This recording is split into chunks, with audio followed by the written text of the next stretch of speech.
Welcome to The Writer's Dream, a show where writers are able to talk about how they write their books, how they publish their books, and how they market their books. Please visit us on our Facebook page by the same name, ask questions, see what we're up to, see the various authors we have on the show who are very interesting. We're also on YouTube, so visit us at The Writer's Dream. Today's guest is Kerriann Flanagan Brosky. She is the author of a prodigious list of books. She started out with her nonfiction books, Huntington's Hidden Past Revisited, Long Island Ghost Stories 1, Long Island Ghost Stories 2, Delectable Italian Dishes. This is really quite a potpourri of subjects. I have a lot of Now interests. She has moved into the field of fiction with her new book called The Medal, which is somewhat I would say motivated by your interest in the paranormal. Yes, a little yes, bit. It combines some of that, yes. So tell us about The Medal. Okay, well, it's a work of inspirational fiction. I feel it's a very powerful book on helping people to come back to their faith. It's about young Bethany Fitzpatrick, who's a pastry chef, comes from a wonderful family, caring, has their health, money, everything. The book takes place in Northport, and there's a series of tragedies that happen, and she's left to take care of her father, who's dying of multiple sclerosis. So she gives up this dream of becoming this pastry chef in Manhattan to having to come home to Northport and to run a bakery and to take care of her father. But doing that in your late 20s is not an easy feat. She's misunderstood by her friends. She doesn't know what to talk about. She has a live-in aide helping her. And over time, she starts to lose her faith in herself and in God, because the challenges of being a caretaker are so extreme. And I wanted to write a book that was really for the caretaker. And then in the story, when she gets to that breaking point, in walks an Italian fellow who almost like he stepped off the set of The Godfather. And he mysteriously appears in her locked bakery, and he starts telling her about an Italian friar, Padre Pio, who bore the stigmata. And she doesn't know if she should trust him or what, but over time she starts to wonder if he's of this world, that maybe he's an angel, and why is he teaching her about Padre Pio? And then the journey goes on from there, you know, how she starts to regain her faith. He gives her a medal that changes her life. So tell us about Padre Pio. I don't think everyone knows about Padre. You and I have a Catholic school background, so we know. Exactly. Well, Padre Pio is becoming one of the most popular saints. Pope John Paul II declared him a saint in 2002. And he did bore, you know, he had the 5 wounds of Christ. He bore the 5 wounds of Christ, known as the stigmata. But while he was living on the earth, he also had a lot of other gifts. The gift of bilocation. He could read hearts. He knew what people, if they had sins before they came into the confessional. The bilocation, he was able to be in 2 places at one time. The gift of perfume. But for 50 years, he bore those wounds in his hands, his feet, and his side. He lived a very, very difficult life. And there was also a part in time that he was shunned by the Catholic Church. They didn't know what to do with him. And he had a huge love of Jesus Christ, and he had a huge following himself. And now it's as if he's alive and well. He performs miracles. He did back in the day as well when he was living. But he continues to perform miracles despite the fact that he died in 1968. So what I've done is I've woven the true story of Padre Pio throughout this book, this work of fiction. So to my knowledge, it's the first time that Padre Pio is being used in a mainstream novel, in a work of fiction. And it's told through this unlikely character of Jimmy, and so the whole story, you know, evolves from there. So Jimmy is the visitor to yes, he is. He's the Italian fellow, and he's a cannoli-eating angel, is what he's been referred to. And he has a lot of mystery about him, but they develop this unlikely relationship, you know, that he has with Bethany. And if it wasn't for him, who knows what would have happened to her with this whole experience with her father. It was very challenging. But to go back to Padre Pio, I'm assuming from my own knowledge of Catholicism that any person who was pretty much considered a mystic of some sort is, of course, suspect, because there are a lot of people who think that they have psychological conditions that are similar to what saints experience. For instance, the stigmata, to have to have the wounds that Jesus suffered when he was crucified, Yes, and it to was exhibit very those intense. wounds it must be really quite an experience to He either had a- see it or Yes. to experience it. He had a very, very challenging life, and he had an invisible stigmata first, where he just had the pain, and then over time it started to develop into the actual wounds. And oddly enough, he bled every day, but they never became infected. And but he's someone that was so full of hope and faith that's what I really wanted to convey in the book. Now, in his life, what were his actual works? Was he just a priest, or did he? He was a Capuchin friar in Italy, and eventually he opened up this wonderful hospital that still is in existence. And but he has the shrines all over the United States. He's huge all around the world, and so I've been getting an incredible response from the book because it's introducing Padre Pio to the mainstream. You know, people who haven't known him, you know, are finding out about him. I've had someone Jewish tell me that they pray to him now.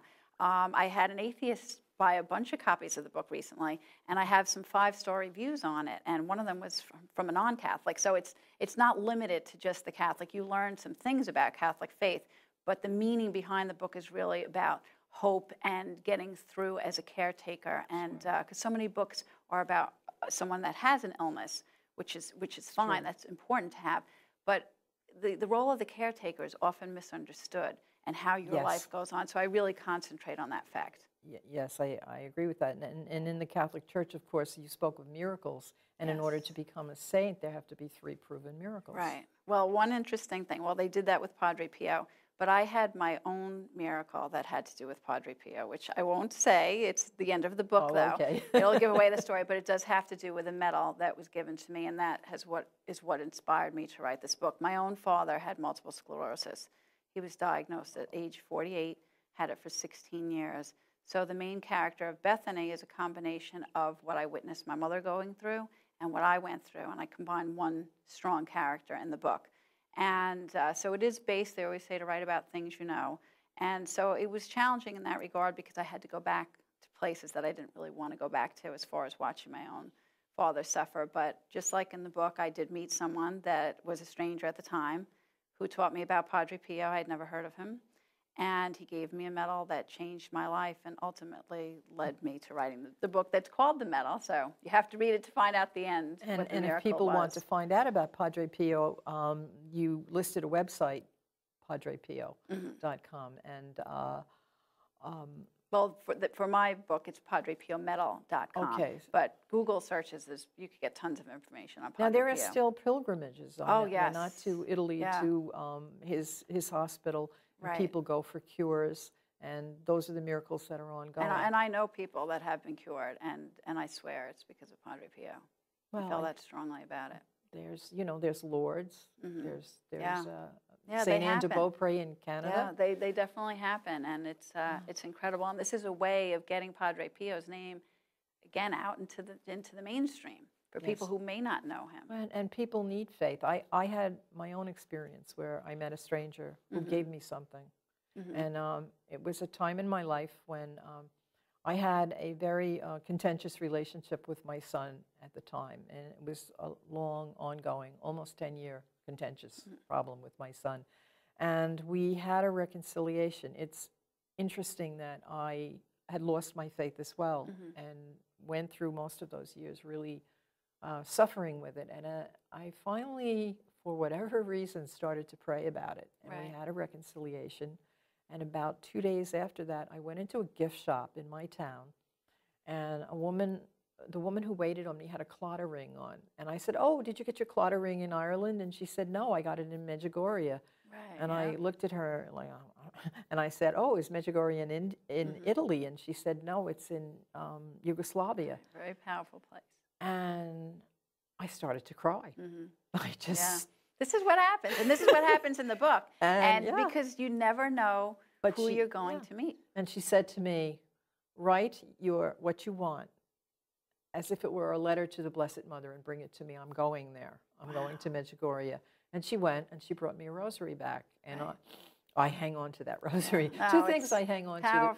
My Medjugorje rosary, and my mother made me a little knitted cap when I was, I don't know, in my 30s. And I Right. keep losing it, but it keeps coming back to See, me. that's So what happens. it's those things that Yeah. I guess as humans we need those symbolic We do. things of faith. And if you're open to things, you meet people, things happen. And so the mystery behind this book is who is Jimmy? You know, where did he come from? Why did he Do come we to ever find her? out? Towards the end, yeah, it's pretty much assumed that, you know, he is probably an angel, and that this was one of his assignments. But you know what? We meet people in our lives every day, and sometimes they are angels. Sometimes Yes. they're put there for a purpose. So the book really covers, you know, all of these different aspects, and it was wonderful because I combined from my other books my love of history. I have the history of Padre Pio. I have a little bit of the paranormal, wondering about the angels and the different aspects of the mysticism from Padre Pio.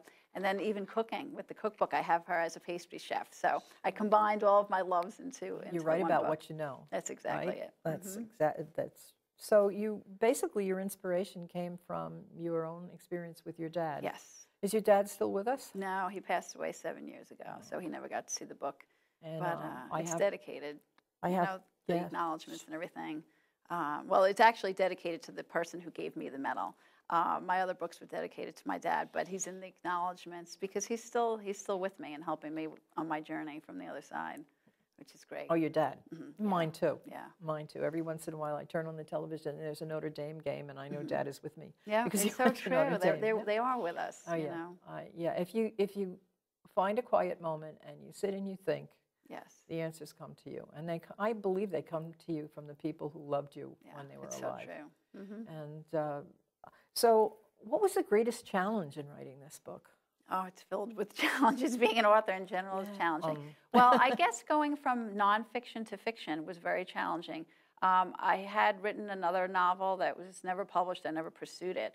But outside of that, you know, learning how different it is. I mean, what's now chapter 1 was chapter 12 at one point. You know, after going through several professional edits, several revisions on my part, it was challenging. And I've written for magazines, for newspapers, so I have a lot of background in different writing styles.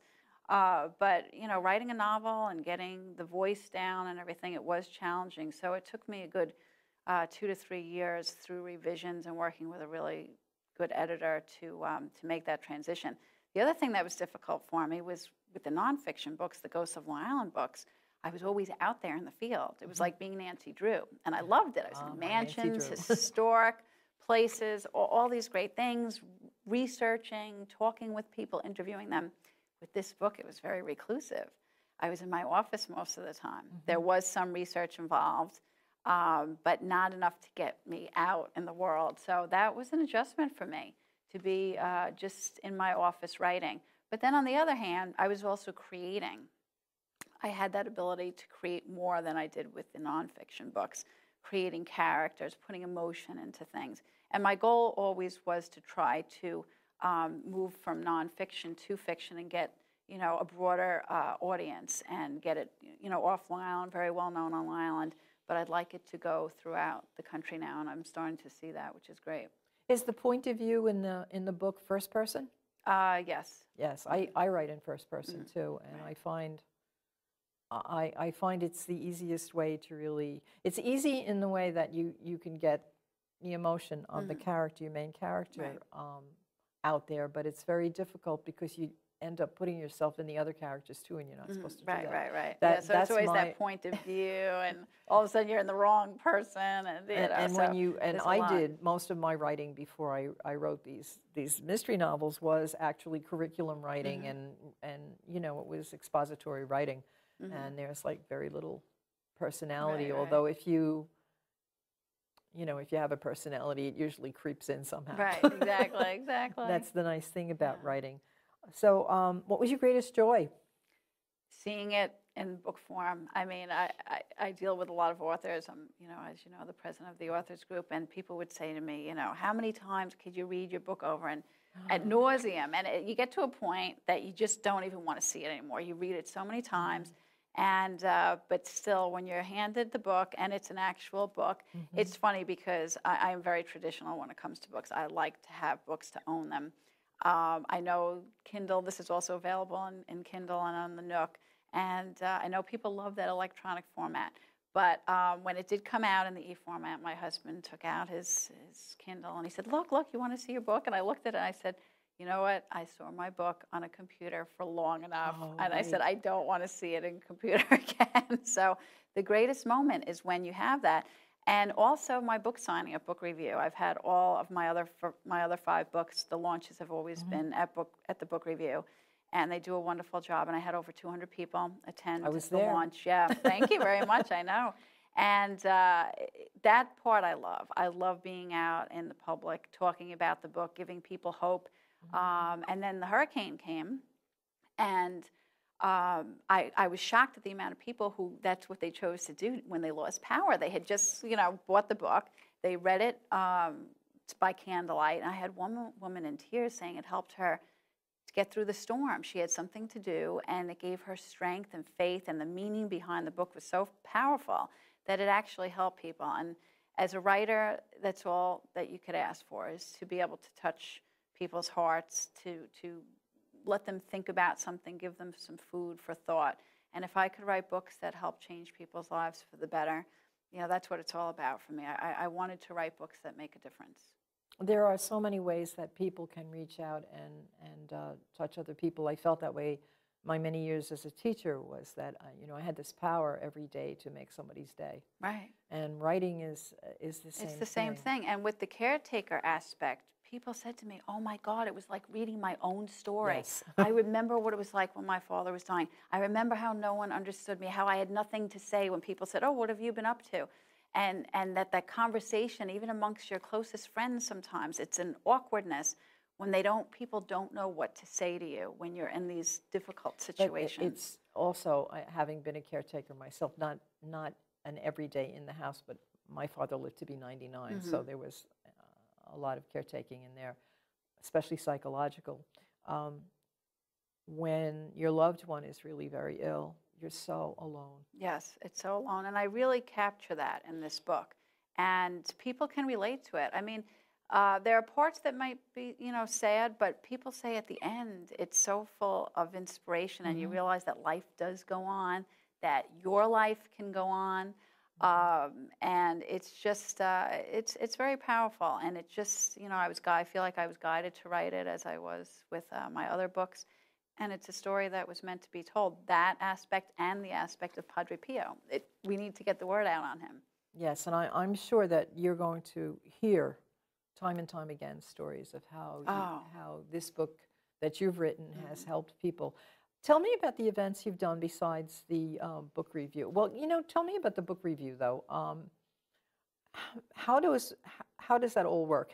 What is it like to do an event at the book review? It's great. It's a first-class act. I mean, Book Review is the largest independent store on Long Island, and it looks like a bookstore. Yeah. And it was about 20 years ago. They decided to take, a no-name author and put a poster in the window for me. This was for my Huntington's, because I was on the board of trustees for the Huntington Historical Society at the time.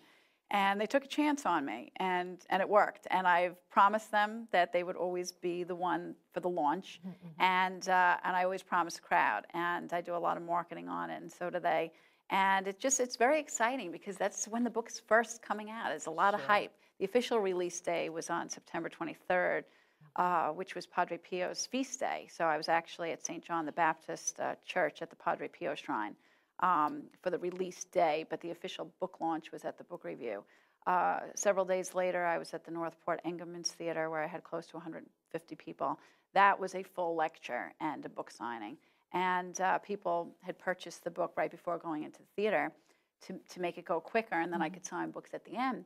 And then all of a sudden I said, well, why are all these people back on the buying line? After they heard my lecture, they were buying multiple copies, because they said, my friend is a caretaker, my sister, this book will be perfect for them. So I do big events, I do small events. I have to start booking more for 2013 now. But it's been going great, a lot of work with the marketing, but that's what it's all about. Who do you approach for getting events for marketing? Pretty much myself. I just go through channels. I have a big following because of the Ghosts of Long Island book, so I've spoken a lot of places. I love doing library events. And, I just see what's available. I also have my own blog talk radio show that airs on Thursday nights, the Kerriann and Joe show. So I market the book on there before we bring our guests on. I have a blog for patch.com where I write about historic places on Long Island, ghost stories, that type of thing. So I'm always mentioning the book like that. And, I get calls from people I haven't met before who find out the website or know about me through my own marketing and say, we have this event. Can you come to it? Or we'd like you to do a lecture. So I am very well known in the speaker, in the circuit, I guess you could say. Because I've been doing lectures for years and years on all the other topics. Oh, sure, then you so have I already have that. Many, So many. now I have to go back to those organizations and see if I could get involved with the new book. So what's next? I know, that's what everyone says. In fact, I was just saying before. I know, they don't give you any chance to breathe they at don't. all. It's very funny because someone had asked me that at book review, and I said, asking an author who has put this much time and effort into a project is like asking a woman who just gave birth after 12 hours of labor, when are you having another child? So right now it's in the infant stage. It's going to take at least a year to market this the way I want it to be marketed. Do I have other story ideas for fiction? Yes, I do. I have journals on that. But, time will tell. I have to work on one project at a time because I also still do things for the ghost books. So I do, I tend to get busy in October with that. And you have children. And I have 2 children, So it's definitely a balancing act. But, I get it to work. Do you hear from many church groups? I'm starting to. I mean, again, the book's only been out a short time, but I have had a couple of churches interested for certain Bible groups and things like that. So it's another avenue for me. The other thing I'm starting now that I didn't do with the ghost books are book clubs. So I'm starting to book for those. And I said, this would be a fun thing. The book does have book discussion questions in the back, as well as an author interview with me. And so this is a new thing that I can do now that I'm into fiction. So I have a book club. There you go. I can come and speak. Yes, that would be fun. Yeah. How about TV and film? Have you got any ideas about that? A lot of people have read this book, and I'm amazed at how many people said they want to see this as a movie. I can totally see it. I think it would work. Hallmark Hall of Fame. Yeah, exactly. It's that kind of thing because it's going to make you cry, I will say. But I could definitely see it. So I want to pursue that. That's one of my goals is to see how I can get into that area. I am fortunate. I have been on, some smaller TV shows and things where I've been promoting it. But it would be nice to see the book turn into something in a script form. Yes, I think that's a way to go with it. Yeah. What's your favorite story about when you were writing the book? What are your favorite stories about what happened when you were writing it? Something always happens when you're writing a book. Right. Well, because of what I do with the Ghosts of Long Island books, I do have that sense of spirits and everything. So I know that I've been guided, I think even by Padre Pio, to write this book. So that was very special because there's so much meaning behind it. But I loved the Padre Pio stories in it, the true stories. And I loved creating the characters of Bethany and her father, John Fitzpatrick, because I had a wonderful relationship with my own father. So it was nice to sort of mold that character. And he was a very strong person, John Fitzpatrick, in the book.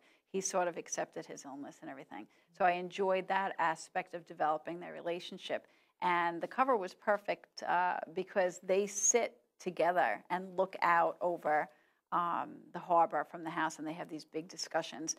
So that part I loved. Another part is that I still kept it on Long Island.